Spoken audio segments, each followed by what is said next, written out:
Project planning engineer का job career start करना चाहते हैं और ये समझते हैं कि किस तरह से स्टार्ट करना होगा, क्या क्या सीखना होगा, कौन सी चीजें इंपॉर्टेंट है, यहाँ वहां से इंफॉर्मेशन तो इकट्ठी करते हैं लेकिन समझ नहीं आती। तो आज एक प्रोजेक्ट के ऊपर मैं आपको लेके आया हूँ, प्रोजेक्ट साइट के ऊपर मैं आपको समझाने जा रहा हूँ कि किस तरीके से एक प्लानिंग इंजीनियर के तौर पे आपने अपने कॉन्सेप्ट्स को बिल्ड करना है।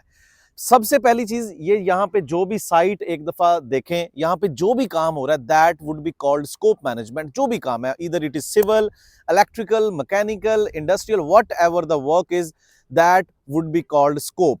आपने ये स्कोप मैनेज करना होता है और साथ में इस वीडियो के अंदर आपको बहुत सारे रिसोर्सेज नजर आएंगे। इन रिसोर्सेज की जरूरत पड़ती है इस काम को कंप्लीट करने के लिए, और इन रिसोर्सेज को कितना टाइम लगेगा ये काम कंप्लीट करने के लिए, that would be called time management. आपने टाइम को किस तरह से प्लान करना है इस काम को करने के लिए, that strategy would be called time management. और इन सारी चीजों के अगर दरमियान से गुजरते हुए देखा जाए तो पैसा एक बहुत इंपॉर्टेंट चीज है प्लानिंग इंजीनियर के लिए समझने के लिए। रिसोर्सेज किस तरह से आप मैनेज करेंगे, कितने पैसों के अंदर रिसोर्सेज आएंगे, मटेरियल को किस तरह से आप मैनेज करेंगे, प्लान करेंगे इस काम पूरे काम को करने के लिए, that would be called cost management. और ये सारी चीजें आप अपने primary P6, Excel, Microsoft Project, whatever application tool you are using, they will be loaded in that software to integrate scope management with time cost to follow the strategy कि आपके project के ऊपर स्ट्रैटेजी क्या होगी। इस strategy का नाम है प्लानिंग कंट्रोल। ये स्ट्रैटेजी हमें हेल्प आउट करती है कि हमें किसी लेवल पे जाके, प्रोजेक्ट की किसी भी कंस्ट्रक्शन फेज के अंदर जाके कोई बॉटलनेक का सामना तो नहीं है, कोई इम्पेडिमेंट्स तो नहीं है, कोई प्रॉब्लम तो नहीं है।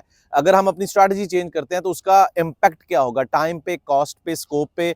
सो all these things are for all the engineers, either you are civil, electrical, mechanical, industrial, whatever engineer you are, if you are going through that kind of knowledge, skills, that would be called planning engineer. And it is not only for civil engineers. Remember that if you are mechanical engineer, you would be working the same job role skill in your mechanical industry, and if you are electrical engineer, same job role you will be performing in your electrical industry, and same will be happen with chemical engineer, industrial engineer, metallurgical engineer. और बिल्कुल इसी तरीके से अगर pipeline construction का project होगा तो वहां पे भी सिविल के सबसे पहले काम होंगे, फिर इलेक्ट्रिकल, मैकेनिकल, जो भी उसकी रिक्वायरमेंट होती है। सबसे पहले ये देखें, ये आपका अर्थवर्क चल रहा है, आपने एक्सकवेशन करनी है। और अगर आप इसकी ये देखें, इस तरीके से आपने पहले कंपैक्टेड जो प्लेस है, ये देखें यहाँ पे रिसोर्सेज काम लगे हुए हैं। ये रिक्वायर्ड डेप्थ के ऊपर जाके आपने एक्सकवेशन करनी है ताकि जो भी आपके प्लान एंड प्रोफाइल के मुताबिक जहां पे पाइप ले होगा वो आप अचीव कर सके। And after that you can see people are working over here. ये सब बेस है, सब बेस की कंपैक्शन होगी।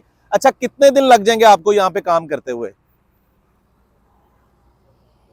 काफी आगे तक जाना है। यहाँ पे पाइप कौन से कितने इंच का है?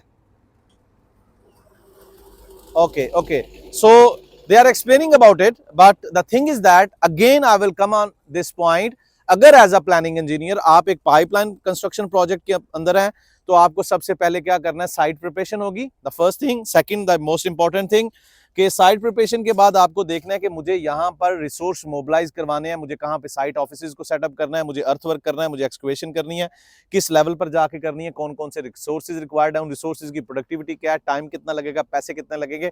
Everything will come up automatically in your mind when you will incorporate के काम क्या है।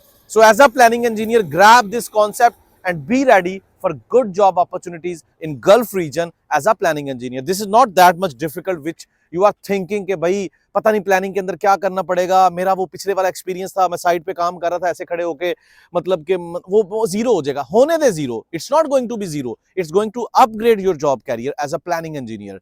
बिकॉज कल को अगर आप मैनेजर बनना चाहते हैं, so this ladder, this jump, this skill learning is very very important. So join my upcoming live webinar, our full planning engineer session to gain more professional job career opportunities. See you inside my live webinar. Thank you.